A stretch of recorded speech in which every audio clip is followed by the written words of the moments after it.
look, we were 1 week away, but now we are back here to play. It's 4th and 4, everybody. Welcoming you on back into the show. Zach Kyleman here, as always, to kick things off. Glad to see you back with us again. We stepped back for a second last week. Just things didn't match up. Sometimes it happens, all right? But I'm glad to say we got all 4 of us on here for this one, and I'm glad that we'll get to talk some football with all my good buddies. Let's bring them on in here. We'll bring in DJ, Kelsey, and Jim. First full show in a minute, guys. I know we had to take a week away to kind of get some things in order on our lives on the other side. But hey, it's good to have the full staff back into the building here. How you guys doing? Yeah, we're doing. Glad to be back. It's been, I feel like a month since I've been on the show due to, various reasons. I spent some time down at Kelsey's Island. So, had to do that, and then had some issues getting back from Kelsey's Island. Probably the bigger reason I wasn't on for a longer time. But yeah, too many hurricanes on successful picks. That's what I'm calling it. Yeah, we'll call it that. Yeah, we'll go with that. But yeah, no, it's good to be back. Glad to be able to talk NFL with the crew and get back to it and see if I can get another island pick going, because maybe get that trip extended a little bit longer next time. You might be on to something. DJ, obviously last episode we did, you and I already have had plenty to share here. Good to see you back in, and good to now have Jim down here as well back in. Like I said, the full staff. It's nice. It's nice to get that all together, even if we had to miss a show last week. It's good to see all your faces as we get things off with quarter number 1, as we always do. Q1, as I'm going to put it. Yeah, I'm sounding businessy, whatever. It's this week's storylines. And really, we got to do as usual. You got Thursday Night Football, and we'll talk about a little bit of, some snow going on in Western New York. Maybe some of you might have heard that lake effect snow is kind of a thing over by the Great Lakes. Obviously, Kelsey and DJ definitely would know that. I would know that from living up near Chicago for a lot of my life. But Western New Yorkers are very familiar with that, and we might as well just kick this thing off. Look, the Bills-Browns game had to be moved to Detroit. This isn't the first time this has happened. It only happened 8 years ago. 2014 was the last time they had to move it to Ford Field to get a game underway. And sure enough, here we are, 6 feet of snow at some places. Some Bills players, they were talking about the infrastructure getting guys out of town. Some people getting snowmobiled, it sounds like, or at least were being debated on just to get to the airport and to clear the roads. At New Era Field, by the way, they couldn't even access some of the plow equipment to clean off the field, even if they wanted to try to attempt this game.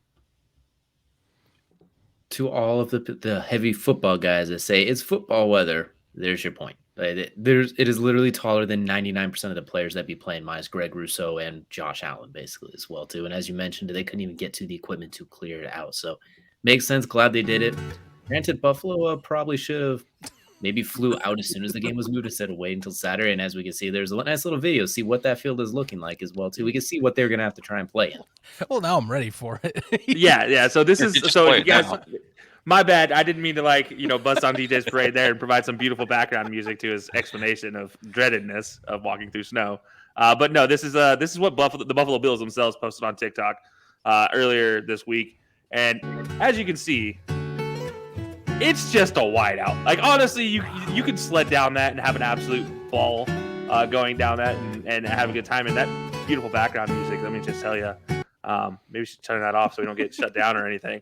But yeah, look at that. I mean, like, you could just imagine running through that. Like, there's no way. Nyheim Hines couldn't even. You would not even be able to see him. This is from the field level, and this is them on a stand on the field level, not just walking through the field. Good Lord. Like, there's no way. This is 5 feet and counting in the stadium. This is just crazy. And the biggest thing there is, and counting, it is still actively snowing while we were looking at this, so it's not even done yet. So it's going to keep going at this point, unless you have a fire ready to go underneath or a Charizard on standby to clear that thing out. It's going to look like that for a long time. I want to pause it right here. This right here with the goalpost, where that line cuts off is where the padded stanchion cuts off on every stadium. There's a little pad that goes around the field goal post. That's where that's at. So for Jim, who has never experienced this type of snow in his life, Jim, we shut down our city with the little dust of snow. So yeah, but yeah. No, that's wild. I mean, could you just imagine? Like I just want to see, like, DJ and I were joking about this. Like, I just want to see Nick Chubb and and Nyheim Hines and all them try to run through this stuff and just see what's up. And I think they finalized the snow with 77 inches is what they said. And the Buffalo Bills tweeted out a picture. It said that's taller than all but 5 of the players on their roster, their 53-man roster. They're talking about Devin Singletary. If he was running, he'd have to be running under the snow. If you didn't, see a little of course snow lift. Isaiah McKenzie would have to sit on Hines' back just to tell him where to go back. Left, right. It'd be like the old stacking people into trench coats like they do in cartoons. I thought we found crazier about this too, because someone was comparing. Well, wait a minute, doesn't the University of Buffalo have their own field? And it's like, well, yeah, they do. And you can talk about weather can be so centralized and not as widespread, because University of Buffalo apparently is even more south of Buffalo itself than say where New Era is at, and it got snow, but it was like a normal snowstorm. It wasn't like you are being thrown an entire man's worth of height to have to clear this thing off. They were able to reasonably do it to where he was like, oh yeah, no, maybe you got a foot or something. More closer to Metro Buffalo where New Era's at, or getting closer that way. It was that's what you're getting right now. If you look at, I saw the article, they had to cancel up to 13 events in Buffalo, including a Sabres game. They're doing it for safety reasons. University of Buffalo canceled their game like 2 days ago. The game wouldn't matter for them. I think they're not bowl eligible, but still snowing. But we got to actually, there are a lot of things over in Buffalo that are very happy right now, including the tables. They get a day off. They're like, finally, we don't get crushed with the snow, because they put the snow there and go, nope, and what happened? So they survived for one more extra day. Table business is booming. Suddenly the stocks and tables in Detroit just skyrocketed. Yeah. Well, the Lions did tweet out like, hey, rules of the house, make sure you lock all the doors, turn the lights off, and don't break our tables. That was the 3 rules that they left the Buffalo Bills with for hosting the game. So we'll see how many tables actually get broken in Detroit and Ford Field. And also the good thing is that Buffalo fans travel, so there's going to be a lot of fans in that game on Sunday. If they can get out of their igloos at this point. Well, there's a lot of Buffalo fans around. Cleveland fans. Yeah. Between the two, it's not like it's that far away. It's actually 2 hours away to Cleveland to Detroit, and then it's 6 hours for Buffalo. To Detroit. So that was a good move. But also, snowmobile and jump on the lake and go right across. You also see a lot of ESPN guys, the blue check marks, the ones that are actually officials, say, well, this is the reason why Buffalo needs a dome stadium. They're going to still cancel the game no matter if it was a dome stadium, because people can't get to the freaking game. Well, it's like a newsflash, they're going to build a new one that's also open air. By the way, there's no retractable roof. It is they embrace it. So that's why I find fun. All the ESPN guys see this is the reason why you need a dome. Okay, DJs, every stadium needs a retractable roof. They really should. It wouldn't matter in this case, but I feel like they should still have one, because then you can leave it open just for normal snow bag and brace it. It's there, it's fine. But in situations, you could close it off. But they'll never open it for weather. That's the whole point of a retractable roof. It's a false promise. They always close it for weather. I'm more concerned when I look at the ones that have like Kansas City, where they get canceled for lightning, or SoFi that gets canceled for lightning because there's a random hole in the corner that a spider can crawl through. Just for reasons like that. In this case, as I mentioned, it does not matter for Buffalo. Like a retractable roof's not changing this thing. That we saw it happen in Minneapolis. The snow probably would have broke that roof, honestly, after. But at the same time, everyone needs a retractable dome. I feel Texas this is stadium-style roof. You guys remember that? Where it was literally just covered the stands, and the middle of the field just got poured on in rain and snow and everything else. It was hilarious. Like, players would be running on the sideline so they didn't have to run in the rain. Whereas all the people in the stands are just trying to chill in. I should mention this, by the way, because I was curious, and we have a friend of the show that is from Western New York, and he would totally call me out on this. To clarify, Buffalo is north of the city. Orchard Park is south of the metro area for Buffalo. That being said, that still doesn't take away the weather that was different between the two sites. Also, something I want to mention, because hey, people are wondering, all right, you're moving the game this much. Are ticket sales decent? Yes, they are. There's 56,000 tickets that are already sold for this game. And according to Adam Schefter, with this tweet that he put out about this, most are Buffalo fans that will be attending at least in Detroit. So trust me, the home atmosphere will still be present. It's just that the metro area of Eastern Michigan will be invaded by those from Western New York, if that Also, tracks for any of you. Zach, also, no offense, ref, but they're going to put more people in your stadium than the Lions do. I don't know about that. I don't know, man. Not this season. Yeah, the 3 wins, 4 wins, whatever it is for the Lions this season, and they still pack that stupid stadium. Oh, no. I don't even like that design of that stadium. Ford Field was poorly designed, my opinion. I don't want to hear it from a guy who's a fan of the Jaguars. That stadium sucks. That stadium is the worst stadium I have ever been into in my life. There is, no escalators, no elevators, no nothing. It's just a ramp straight up 7 stories. Preach, to get to the top. Preach, baby, preach. All cement. You're sweating your butt off the whole time. There's no cover for the rain anywhere. That was miserable. And then, by the way, to get to the stadium, you got to walk around God's green earth just to get back to where you started 30 feet away. But there's a whole interstate in between, and there's construction. You can't get around it. You have to literally walk 10 miles to get there. So I don't want to hear any Jacksonville fan talk about any other stadium's construction, because worst stadium in America, in the world. I don't mean nothing gets Kelsey going like saying that you have to walk up a damn incline. Nothing gets you rolling quite like that. No. This was a slight incline up 7 stories. I was done. I was like, no, this is miserable. It wouldn't have been so bad had I not had to walk. Literally, we parked what is equivalent to less than 100 feet away from the stadium, just on the other side of the interstate. You have to walk all the way around the interstate to an underpass, and then from there you have to walk around the construction that's being done to the opposite side of the stadium just to go in. So basically, you walked towards the arena and then went back to the stadium.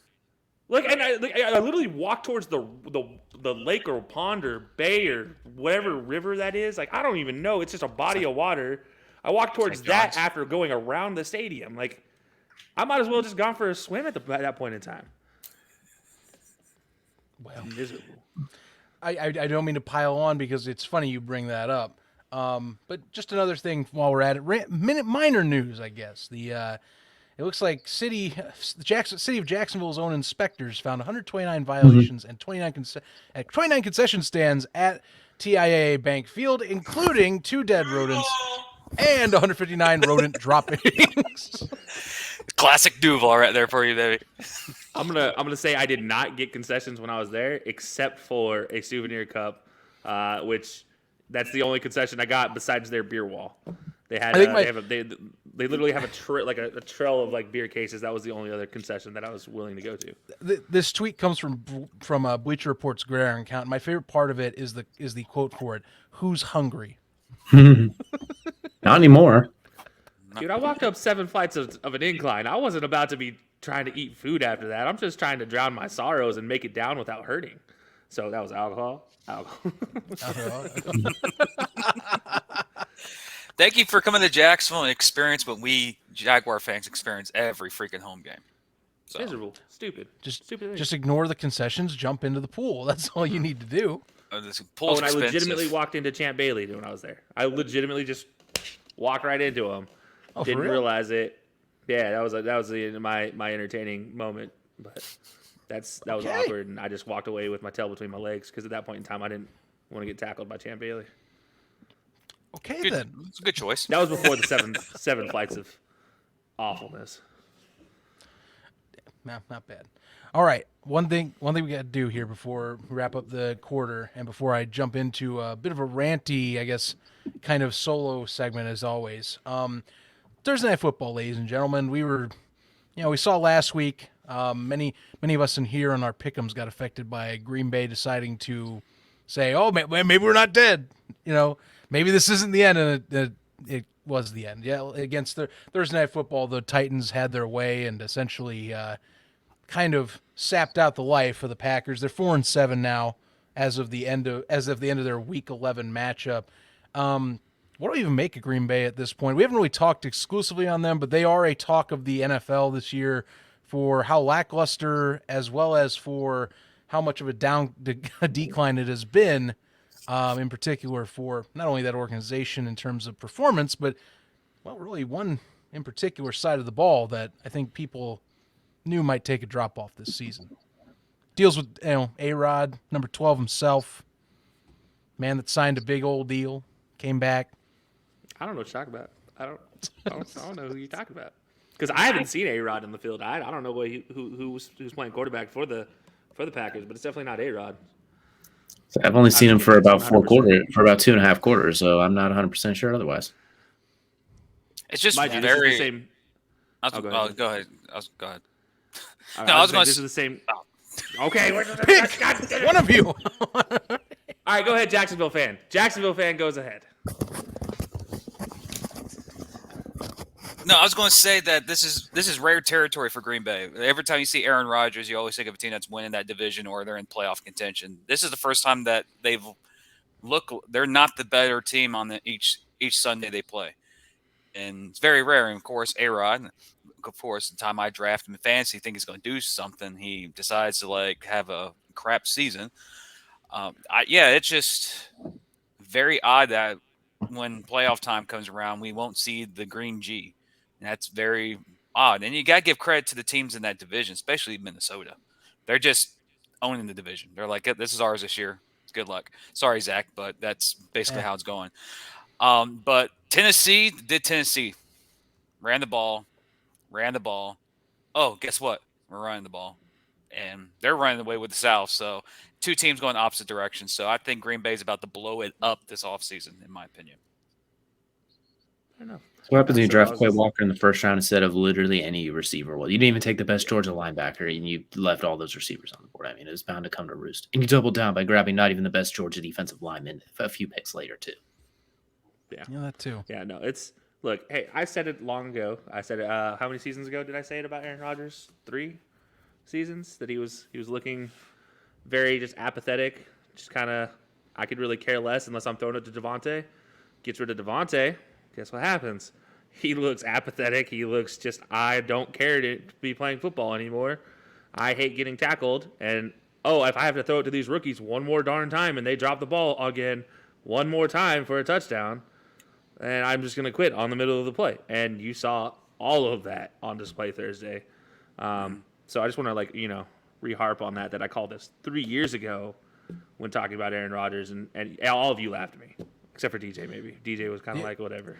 No, I more started laughing just when Devontae Adams left, because it was real. Not to mention him coming back to Green Bay, because it clearly wasn't about the talent then. It was definitely about just getting another paycheck.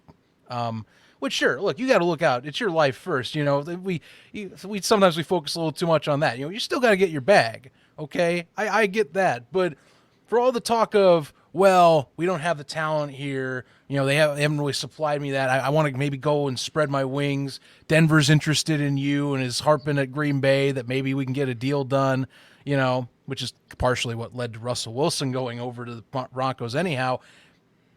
To me, it was all about the money at the end of the day. It was a big old facade for a big bag of cash. And now there's talk, and there's already been early talks he might retire early, which means he gets a big bag of guaranteed cash walking out the door, if he wants to. All that being said, I bet Denver would rather have Aaron Rodgers right now. Yeah, they might want to. I think they would. Even his most apatheticness.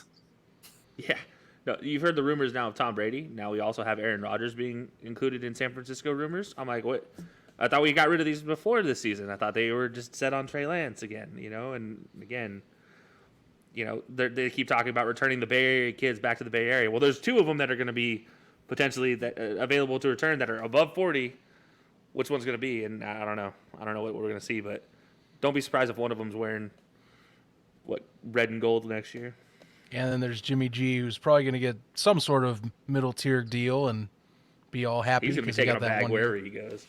Oh yeah, no, look, talk about San Francisco getting that 1 year for $9 million, and now they're like, hey, this ain't too bad of a safety net that we pulled in. Can I make a prediction about Jimmy G? Sure, why not? For next year? Let's hear it. He'll be wearing a Colts uniform. That checks out. That's something the Colts would do. That actually might check out. That was the most sad I've heard you guys talk about the Colts yet. It's like, yeah, okay, fair enough. DJ agreed. I was like, watch, that'd be something the Colts would do. It would be the youngest QB they've had in a minute, and that's saying something. True. Yeah, really, it would. So that means they're not going to go after him. They're going to go after Matt Stafford or some shit. They're like, oh, well, we'll make up for missing it by 2 years, and we'll get him while he's 50 and with a degenerative elbow injury. But it's fine. Hear me out. Jimmy G ends up as the Bears starting quarterback next year. Well, what does that happen to do with their superstar quarterback that's currently right there? Oh, I mean, they still want to get rid of him, so they're just going to ship him out for They aren't. No. I don't think they are yet. They aren't yet. Hey, according to all Bears fans, except for the smart ones. Hang on a minute. Hang on. You According know to what? No, I'm not even going to jump into that conversation. So it's like all but one or two Bears fans. One of them sitting in the chat with us. Yeah, I'm not even jumping in. You know why? Because I said pre-show. That's an insane space to be in right now. You don't want to be in Bears Twitter. Bears Twitter is one of the worst places that you can jump into to have any football-related conversation. I beg all of you, don't do it. You will waste so many of your hours of your day. It's not healthy. It's the most toxic. I think it might be the most toxic fan base in the NFL as far as on Twitter right now. To me, it's pushing its top 5, and I'm a fan of the damn team.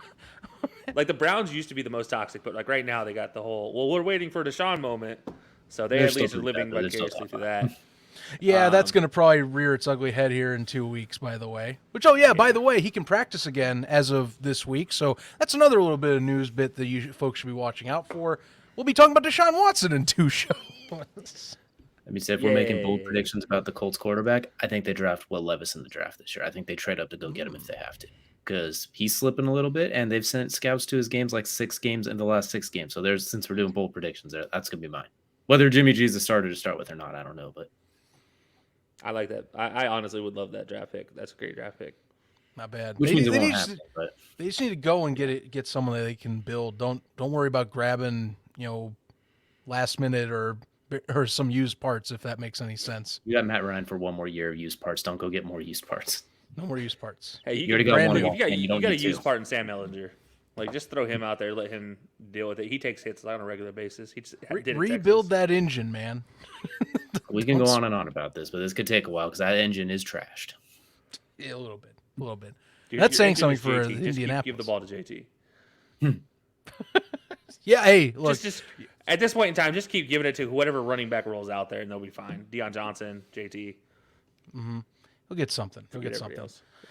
All right, ladies and gentlemen, let's wrap up Q1 here. We'll talk our at least my little, isolated story as we always do.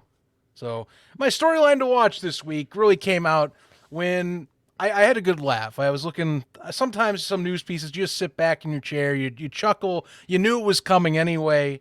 Maybe sooner than you thought, but it came. And it's been brought up on a few different sites that it's reported that the Raiders don't have enough money to fire Josh McDaniels if they wanted to. Remember, the Raiders are right now one of the bottom teams in the NFL. They were expected to be, competitive division, but there was a lot of potential, as we said. It would all come down to how it was going to be operated. And wouldn't you know it, Las Vegas has underperformed this entire year, even with picking up Devontae Adams and pairing him with Derek Carr, his college receiver-quarterback duo that they are coming into. Even with a resurgent Josh Jacobs, one that's in a contract year, by the way, and is probably going to get a bag somewhere if it's not with Las Vegas. No, they're 2-7, and they can't finish out games, and they're now locked in for at least a second year because they can't pay out the guy's deal. Everybody, listen to me. When they signed on Josh McDaniels, that was always to me one of the worst coaching decisions that was made in the offseason.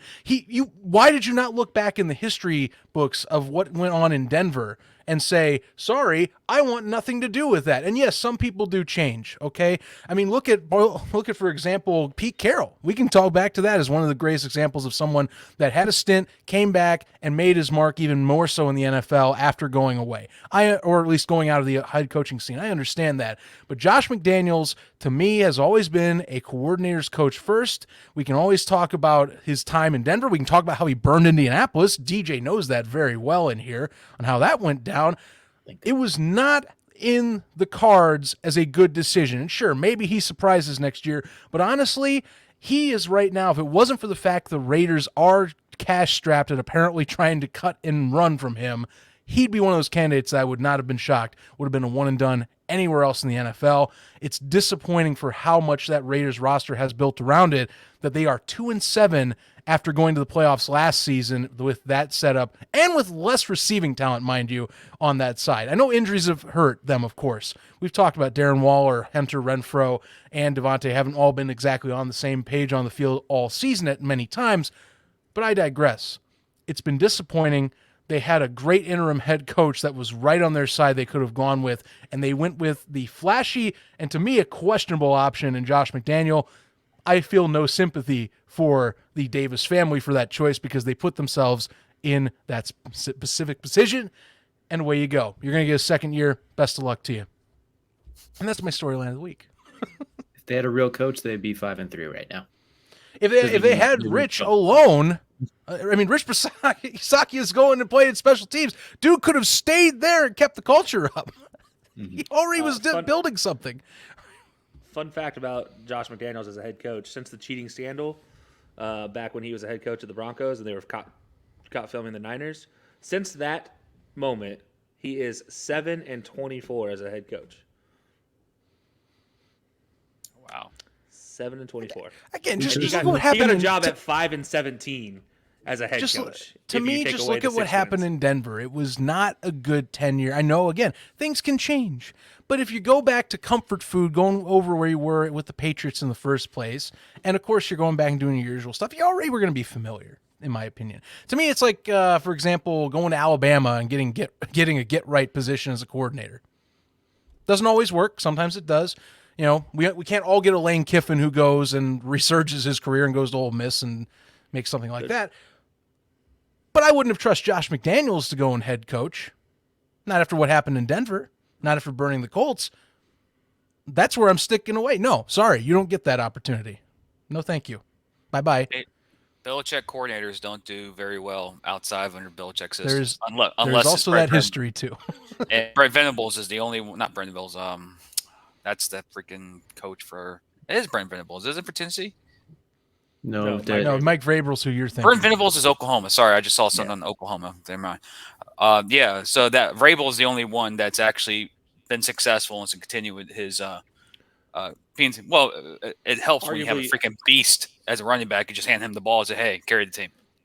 Arguably, Brian Flores being the only other one that had any sort of success. And got chased out outside of Belichick. Yeah, exactly. And then we had the whole scandal and issues there, and him suing the league and the Dolphins. So that's its own issue in itself. But look, Belichick's assistants have always sucked, and they're going to continue to suck because he doesn't. It's like Nick Saban in a lot of ways. It's just he builds a system. It's you just keep running my system, and it'll work. You know, it's like the old remember the Titans. It's like Novocaine. Eventually, it'll wear you down and work. It's the same system. It just all plug and play. That's why he doesn't care about an offensive coordinator because the truth is he'll have Josh McDaniels back as soon as the Raiders are no longer cash poor. Like it's just going to be that easy. And he's treating Carr like it is Brady, and you can't do that. Brady is a different beast of a quarterback compared to Carr. And Carr's a different beast of a quarterback compared to Brady too. When they were here in Jacksonville, when they went up 17-0 the Jaguars, I'm like, this is the best I've seen the Raiders all season. And in the second half, I'm like, who's this team? Like, Carr was bad. Devontae went off. Let Devontae go off. And Jacksonville just knew how to beat him. And that second half, I'm like, what happened? Like, Jacksonville dominated them in the second half. And Jacksonville doesn't dominate a lot of teams ever. And it's just, his system's not working in Oakland. Oh, excuse me. Yeah, screw it. Oakland. We're calling them Oakland now. Southwest Raiders. It's just, like you mentioned, Kelsey, he's 7-24. He had 3 stints now with New England as a coordinator. Yeah. He only works in New England. If you give him his 6-0 start, it's still not great. It's still 13-24. Like even if you give him his 6-0 start with the Broncos, but since the cheating scandal, importantly, 7-24. Yeah. So no longer getting videotape of the opponent's practice makes you 7-24. So outside of New England as a coordinator, he's a very bad coach in the NFL. 7-24 is not a good record. Mac Jones will gladly take him back though, because what he's dealing with offense coordinator wise is just as hellacious. Right. Well, hey, look, you signed Matt Patricia on to be a co-offensive coordinator. And to flip one and have to bring somebody back who already was kind of down and out. They're still 5-4, so I'm impressed at that fact. Part of it was Bailey Zappi, but mostly because of Matt Judon. Bailey Zappi season. Bailey Zappi season. Whenever that happens. I wish Bailey Zappi season. It's so hard to watch the Patriots though.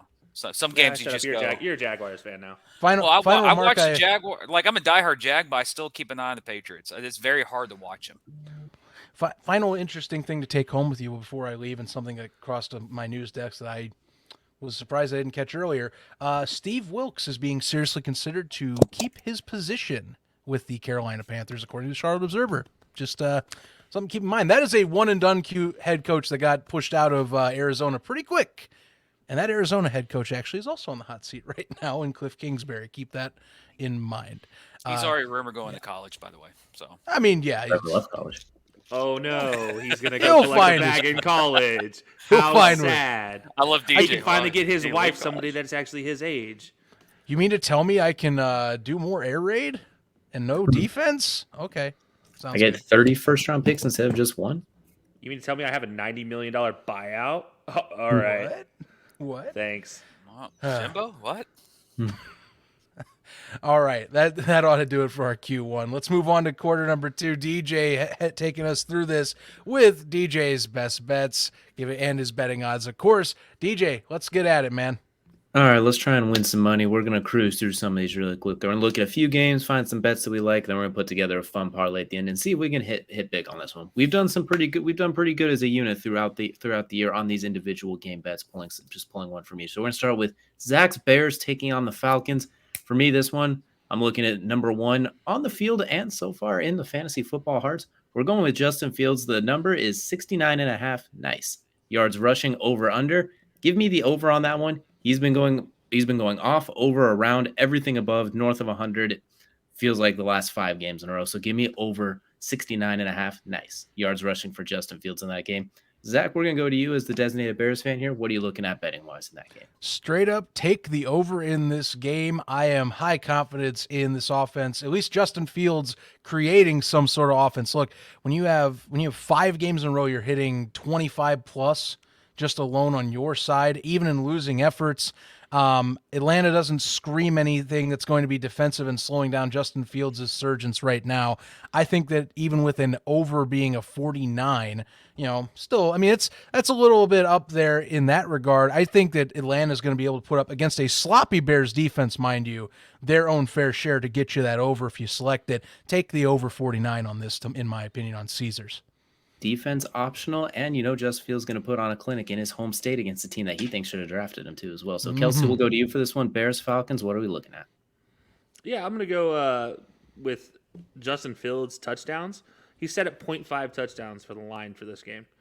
Give me him scoring 1 touchdown at this point in time. Odds are 103 plus 103 for this one. So give me him scoring 1 touchdown. Like if anybody's going to score on the Bears team, it's him, followed by a whole laundry list of linemen that might recover a fumble in the end zone, the defense, and then anybody else on the offense. Well, Cole Kmet can go up there too because he gets those random little flat things. But yeah, otherwise it still counts as Justin Fields' touchdown. Is it? I thought those would only count rushing though for him, like him scoring, not throwing. No, it's him passing touchdowns is 0.5. Mm-hmm. Well, then that's easy. That's an easy one. Then like smash total that over. Scored by Justin Fields in this game, 0.5. Smash that over 7 different times. You can open 7 accounts and smash it each time as well. So Jim, we're gonna go to you. Bears, Falcons. What are we looking at? I'm liking Marcus Mariota. He's impressed me this year for 2 touchdowns plus 1,300. I think Falcons some way have they been playing at home. They keep teams close, and I think Mariota keeps things alive with his feet. 1 rushing touchdown and the passing touchdown. Hopefully that he can find his tight end. So that'll help me out. But in the fancy, he'll get those 2 touchdowns. The question is, will one of them be Kyle Pitts? Because so far this year, it has not been nearly as much to the chagrin of many fantasy owners. So next, we're gonna head down, staying in the NFC South. We're gonna go with the Saints and the Rams. What is expected to be an ugly game, I'd imagine. But for this one, I'm taking a page out of the Zach playbook. I'm going with kicking on this one, and I'm going with the points for Will Lutz over 6.5 kicking points because I don't think there's going to be a lot of touchdowns in this game, especially if Andy Dalton's playing quarterback for the Saints and no Cooper Kupp for the Rams. I expect this to be a nice prelude to the World Cup with a whole lot of kicking. So speaking of World Cup, Kelsey, we're going to go to you on this one. Saints, Rams, what are we looking at? I hate this entire bet completely because I hate both of these teams right now. Like these teams are just absolutely awful. They're set an over-under of 39, and I'm going to be honest with you. I don't even know if they reach it. So I'm going to go under on the over-under this time. I'm betting against them, and I'm just, yeah. Like, I literally hated this game, picking this game. This was just like I couldn't find a single-player bet that I really wanted to ride with. I honestly almost went the kicker route as well. But, no, I'm going to go going to take the under on this one, under 39 points scored in this one. All right, 15-12. Here we come. Jim, we're going to go over to you on this one. Saints Rams, what are we looking at? Having deja vu. Basically, I'm doing what Kelsey's doing, taking the under. 39's too high of a number. These offenses are not moving the football.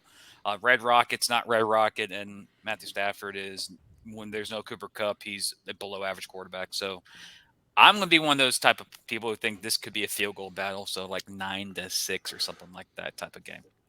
All right, we're all kind of on the board of mediocrity, unless Jameis Winston comes in. It sounds like then we're definitely on it. So Zach, what are we looking at for this game? Oh man, I was actually debating on choosing a kicking bet there, so you went ahead. I'll save it for my last one. But look, I think with Cooper Kupp being out in this contest, you need to start looking at receiver reception numbers. Maybe not yardage ones. I don't fully trust, for example, Allen Robinson still got some to prove. He's been getting a little bit better, but still isn't living up to that contract number. Van Jefferson being back, however, now that's someone I'm looking at. If you're looking for reception numbers, now both Allen Robinson and Van Jefferson are having plus 110 numbers if you want receptions. However, Jefferson's, I think, might be a little bit more realistic if you don't want to be as ballsy. Over 3.5 receptions at plus 114. Allen Robinson's over 4.5 at plus 123. I think both are realistic. I'm going to go with Van Jefferson, though, because they seem to have better chemistry between him and Matthew Stafford compared to what Allen Robinson has shown with Stafford over the year. I think that Jefferson's going to be that main guy. He'll get some explosive plays, maybe one or two more to get you that 4 reception number you need.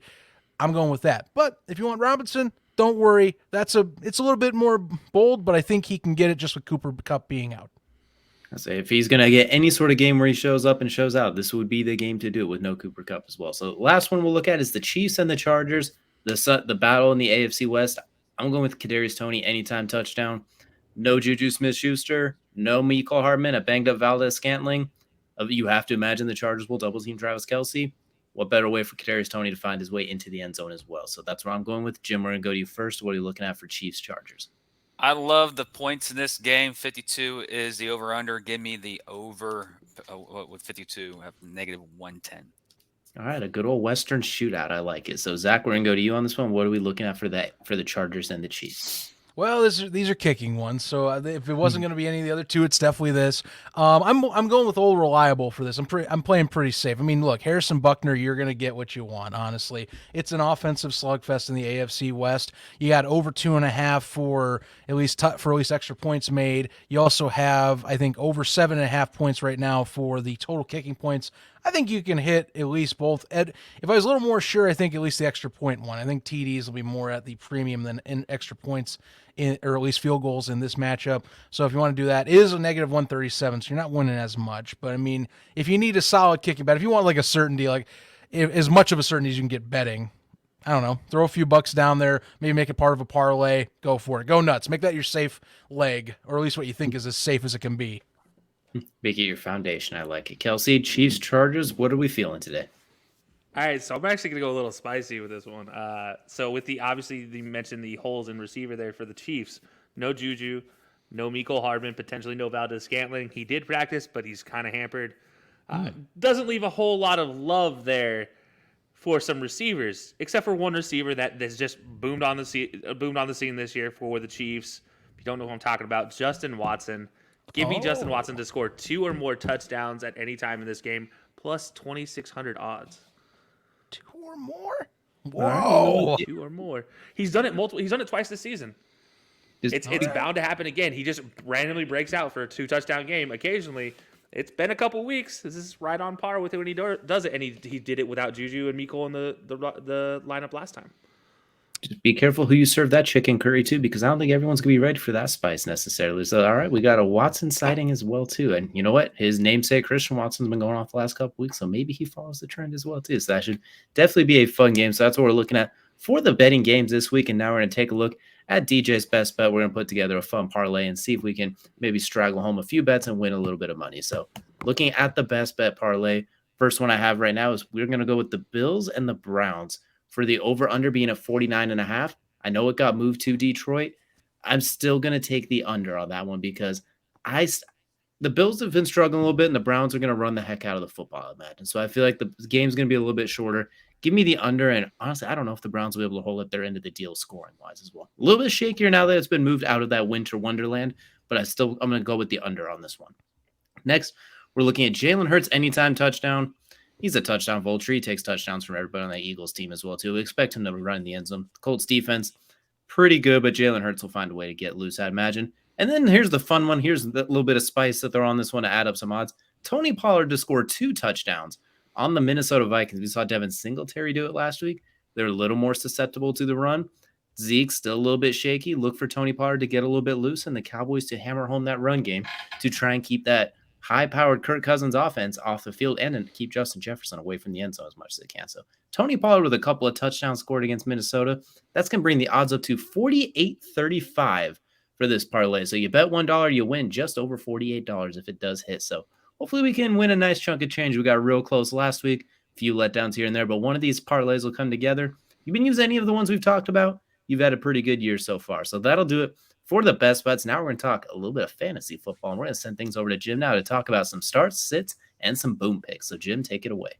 Let's get the third quarter started, ladies and gentlemen. Second half is where it goes here in Jim's BBS for week 10, week 11. I lose a week, says college football is here too, so I'm getting the weeks confused. So let's get started with the quarterbacks. I know we're going to show some love. We talked about him earlier today. It is Justin Fields against Kirk Cousins. And you know what? We have a Bear guy on our team. So let's just see how he sits and starts for this week. Zach, take over. I knew it was coming, but I still gonna have a good laugh. As much as Kirk Cousins wants to show me his psycho mentality face in that picture, Justin Fields, the trends are just moving up. The matchup still makes more sense. Dallas is going to provide a few more, I think, problems for Kirk Cousins and company. I don't see it. I think you got to pick Justin Fields here. Even if they are talking about load management, you still take Justin Fields because I think even if they want to try and make him a pocket guy, I think he's now had it ingrained in his head, I'm just going to bail. Dude's still going to run, and there's not really anything you can do, even if you're spying on him, because Miami tried to do it, and now I know that spies aren't working on him. So I'm still taking Justin Fields. Those legs are deadly, and then he gets close enough for touchdown passes or runs it in. You got options. Take Justin. Kelsey? Yeah, as much as I'd love to take this Kirk Thuggins right here on the screen, I think we've seen too many weeks of Kirk Thuggins, and I think it's going to be Justin Fields' time. And really, like in a picture where you have Kirk Cousins and Justin Fields, the mid of all mids, and then the young stud quarterback, who would have thought the more normal of the two looking in the picture would be Justin Fields? I never thought that would be the case. Our graphics team doing some great work back there on that one. Yes. But yeah, give me Justin Fields between these two options here. I just think there's too many options that he can score, and we talked about with the bets. He can get it done with his feet or his arm. So, DJ. Justin Fields, dual threat, worst defense, simple. Justin Fields by a mile. Let's get into the running backs of this week. Of course, Antonio Gibson, in my opinion, has been a stud for me because my other running backs are always hurt or never getting a chance to start. And Nick Chubb is doing Nick Chubb things again for the Cleveland Browns. So let's get going with who you start or sit, DJ. Nick Chubb, top 3 running back in fantasy. Antonio Gibson still splitting carries. The only way to keep Josh Allen off the field is to run the ball. So give me Nick Chubb to continue doing what Nick Chubb does. Kelsey. Yeah, I'm gonna go Nick Chubb. There's just we all know the Cleveland offense right now. There's until Deshaun gets there, it's gonna be run, and Nick Chubb doesn't have to worry about running in 5 feet of snow. So we'll actually be able to see him run on that track field that is Ford Field. Zach. I am going to go with Nick Chubb, but don't underestimate Antonio Gibson's receiving impact this season. Ever since Taylor Heinicke's come back in, they have started using him more, and his production's gone up. And I think that's partially because him and his connection with Heinicke have just been better than when he was with Carson Wentz. So, yeah, you still got to do Chubb, though. I mean, it'd be a hard sell for me to pick Gibson, even with a weak option like Houston as a defense coming up. And let's get into the receivers. With Debo Samuels and Devontae Smith. I almost said running backs because I'm looking at my sheet and I clearly effed up on my end. We got Debo Samuel going up against Arizona and Devontae Smith against Indianapolis. Let's go start with Zach. Who you start, who you sit. To me, I could see an argument for Devonta Smith against Indy. I'm still taking Debo though. Yeah, I got to go with it. I think having your main squeeze for Jimmy Garoppolo back, I think they're going to get him involved early and often. Devonta Smith, I think, has a good case just for the fact he's a second option to not have Stephon Gilmore covering the entire game like AJ Brown will have. But I still got to take Debo here. More the athletic freak, and he can do a bunch more stuff, and they'll get him a lot more active, I think. Kelsey? Yeah, I'm going to go Devontae. No Dallas Goedert. So somebody's going to have to step up and be Batman to the Batman and Robin duo of A.J. Brown and Devontae. We all know A.J. Brown is likely going to be double-teamed, and he's going to have to deal with Stephon Gilmore straight up. Good luck with that. However, second corner for Indianapolis is Faison. We all know about how Faison gets literally abused by other teams' offenses day in and day out. And guess who he's going to go up against? Devontae. Good luck. Devontae, Batman this week. He's going to take on. DJ. Colts run defense is trash-ish. Jalen Hurts is going to take a lot of carries. Debo Samuel's going to get some carries as well, too. So I'm going to take Debo Samuel, although it's mostly also because Jalen Hurts seems to hate Devontae Smith because he goes long periods of times without even looking his way. And A.J. Brown was quiet last week, so I expect him to force the ball to A.J. Brown to make up for it. And get into the flex pick of the week, either a running back or a receiver, tight end. With Isaiah Likely and Clyde Edwards-Helaire. Both teams are playing against defenses that are acceptable against their positions. So let's get it going. DJ, who you start, who you sit? Give me Isaiah Likely. He has stepped up a lot with teams taking away Mark Andrews. Rashad Bateman has gone down. Instead of throwing in another receiver, it's been Isaiah Likely who stepped up and played in the slot. And for the Chiefs, they rotate running backs. It's like the old New England thing with running backs. You never take one in fantasy because you can't trust one to go off in back-to-back weeks. So give me Isaiah Likely, who's more likely to have a pretty good performance. Kelsey, like the transition there.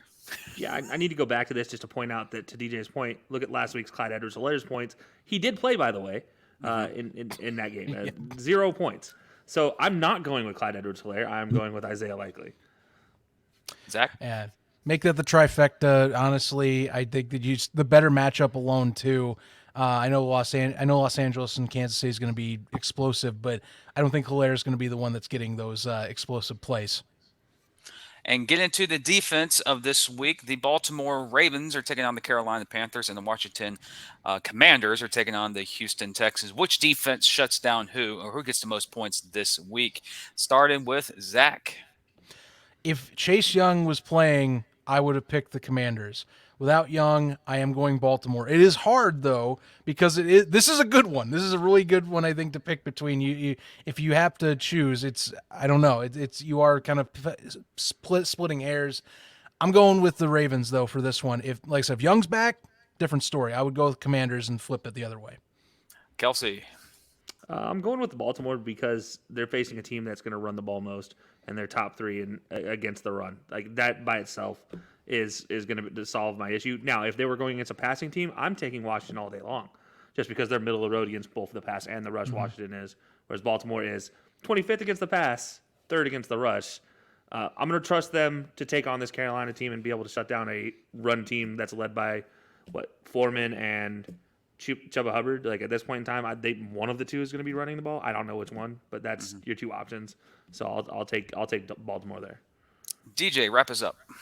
Yeah, give me Baltimore. I still have to believe it to see it with Baker Mayfield. He doesn't exactly have a great record against Baltimore, even with his time as a Brown. And I seem to remember him headbutting his own teammates with helmets on last week. That cannot be good conducive for a quarterback of moving forward. So give me the Ravens this one. And I think Dameon Pierce is going to have a pretty good field day against that Washington defense, who's weirdly susceptible to the run with all of those first-round pick defensive linemen and playmakers they still give up a lot of rushing yards and points too. And Dameon Pierce is a stud. That on top of it, so yeah. Agreed. Wrapping up this week's fantasy pick, Jim's boom pick of the week, and yes, I have to go to a quarterback that I have a little small part with my heart. Is the boom pick of the week is Mac Jones, or how I pronounced it earlier today, Matt Jones, which is not the receiver who played for Arkansas. Mac Jones is going up against the New York Jets, in which after a bye week, which is I know, and this is kind of, stroking the flames. The Patriots are 6-4 after the bye week, and they're also undefeated against the New York Jets after a bye week. So that's in the last 10 years, by the way. So get Matt Jones, and this could be 4 for 4 for me of my boom picks of the week. I'm doing it because why the hell not? I want the Patriots to do well, and it'd be cool. Anyways, let's go to wrapping up the day/show with Kelsey and the Pick'em section. Hey. All right, ladies and gentlemen, it's my favorite time because this is the important time. This is the part you're all tuned in for to make your bets, make your money. That's your primetime pick'ems. You want to know who we're picking, who's going to be wrong, who's going to be right. Well, guess what, ladies and gentlemen? I, for once in my life this season, get to say I was on top this week, 9-4, only winning record, by the way. You guys are struggle busting. I don't know what happened. Of course, this is the week when you return. You disappeared and then returned when you had the winning week on top. So now you're saying maybe you were hiding on that island until you had a chance to come back and start. Got double kneecapped with some of these results. Hiding, just protecting myself. I don't know, one or the other. But that leads us to the season, which it got really close in my time off.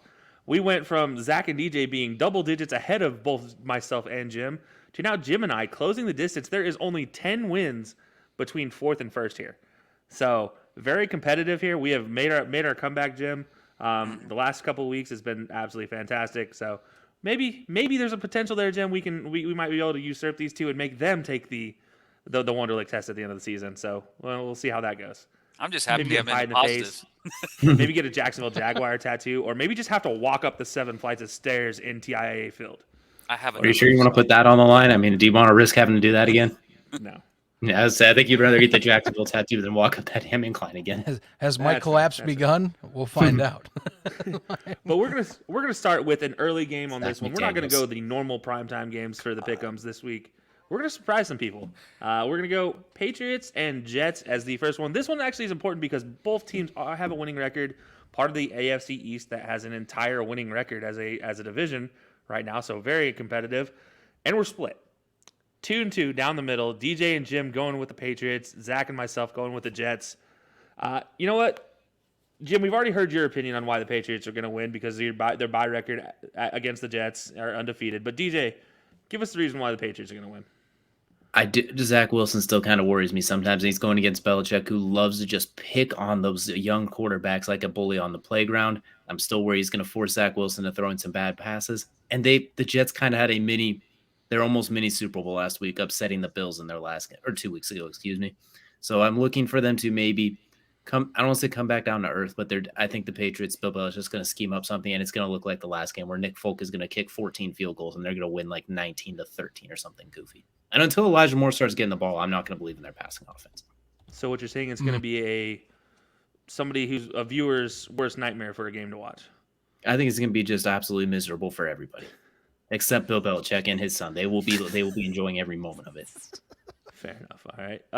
Now, Zach, defend both of us for why the Jets are going to win, because I'm letting you defend me. Well, don't mess us up. I'll give you the best I can give to my ability. First things first. I mean, I think Robert Saleh and company have just gotten better as the season's gone on at just being a better coach team, better, more disciplined in terms of what is talented.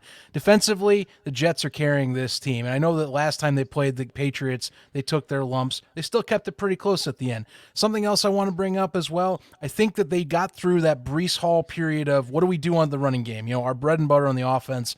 How do we get that back to a sustainable level? And I feel like Michael Carter, as well as James Robinson to a degree, more Michael Carter though, they have been able to stabilize that offensive side of the ball and get things to where they can operate functionally and at least at a safer level for Zach Wilson. Wilson does scare me. I got to put that point out there as well. But it's going to be an ugly game because I'll be honest with you, Mac Jones this year in particular, and I know we talk about Patricia, we talk about Joe Judge. He also freaks me out. And to me, the Jets' defense has only gotten better since that matchup.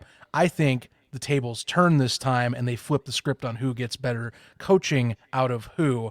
Give me the Jets for that. And I think they finally figured out what to do offensively after having to stumble from Breece Hall getting out early, being a star and being what was going to be their workhorse. Your Honor, I'd like to cross-examine the Zach really quickly. Okay. I mean, I don't really have a choice. I don't have a gavel. There's no one holding you hostage. What if I told you Bailey Zappi was going to play at least 3 quarters instead of Mac Jones? Depends. How early is he getting thrown in? At least 3 quarters, so at some point in the first quarter. It's going to be like when we saw in the Bears game. But as soon as Mac Jones does something slightly goofy, then Bill Belichick yanks him. If that does happen, we'll see. It is the Jets defense. I will still stick by that point as being a piece. You might have to pull out Mac Jones, but I also counter with Sauce Gardner. I was about to say, yeah, I'm lost in the sauce when it comes to the Jets. No, that's fine. That's why you don't throw near him. That's why you don't put those wings in the sauce. I also counter with the rest of the defense that has been playing up to snuff this year.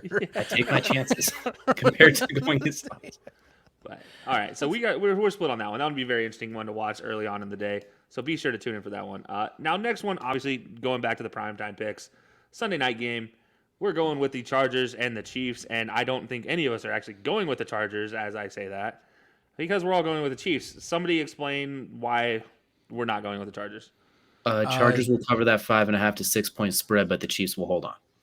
Okay, all right, that's a good enough answer. I was going to say Mike Williams and Keenan Allen not being healthy fully is a big issue, so that was going to be my case. But I like your situation better.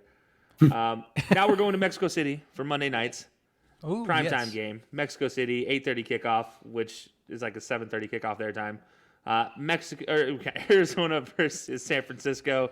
And will Kyler Murray show up? And we're all a resounding no.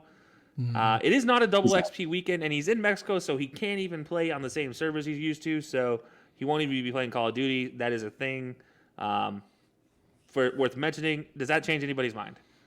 I think he's out, isn't he? Isn't Colt McCoy playing? Yeah, I think so, actually. Either way, that's a whole lot of San Francisco. So he is playing Warzone. He's back. He's back playing Warzone at home. You're right. Fair enough. But that does bring us to my favorite section, the one I didn't get the new intro in yet, but I have a brand new intro for this for my time away for Kelsey's Island of the Week. And I'm, by the way, 6-4 on the season on Kelsey's Island. That's been a big part of my comebacks in recent times. Cannot wait. Unfortunately, this week I was not left with very many options, so I'm riding the Dameon Pierce train to an island pick. Hopefully me and Dameon can go hang out at the beach. We'll bring Derek Stingley with us. We'll bring long neck Davis Mills in the party as well. He can grab the coconuts off the top tree with his long neck. That's the plan. Hopefully the Commanders don't ruin this. But as always, I'm going to give you guys an opportunity to ruin my fun here. Why are the Commanders going to win? Zach, it looks like you are ready to ruin my fun. No, more my question. Where's Brandon Cooks sitting? Oh, Brandon Cooks is running around the island because he's finally free. Okay. I think he was saying, do you think he's playing, though, is what I think he's getting. No, I was more joking on like, hey, is he like that one kid on the side because he's already isolated himself? Davis Mills as he pulls him down and flings him off. The bouncer's Laramie Tunsil. He tries to come back into the party. He just. We made sure we gave him a ski mask too, so he's ready. No, look, yeah, you know what, Houston, I'll give them credit. They've been scrappy at times this year, but I mean, I'm sorry. You know, the definition of scrappy is coming out of the Commanders these days with the Taylor Heineke story, continuing its progress to just keep building that legend. I also think that defense is just too insurmountable. It's Houston trying to find their way right now. It's still a rebuild. It's that Terry McLaurin show on offense, not that Taylor Heineke show. Let's not get it twisted now. Well, now, hey, now, someone's still got to throw it up to him.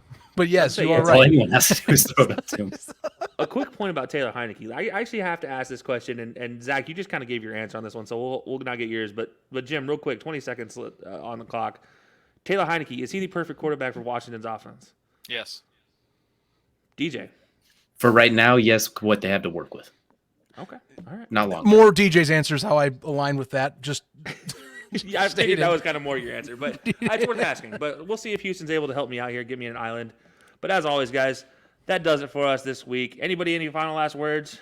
Yeah. You got 20 seconds. Okay. Houston or Washington has a hard time containing mobile quarterbacks, and Taylor Heineke is not Houston. I mean, and Taylor Heineke is a mobile quarterback. That's my last thought. Viva NFL. Yeah. That does it for us today, guys. As always, check us out every Sunday, 11 a.m. Eastern time. And then also be sure to follow us on social media. You have all our social medias down there in the description. So we will see you guys next time. And as always, enjoy your games on Sunday.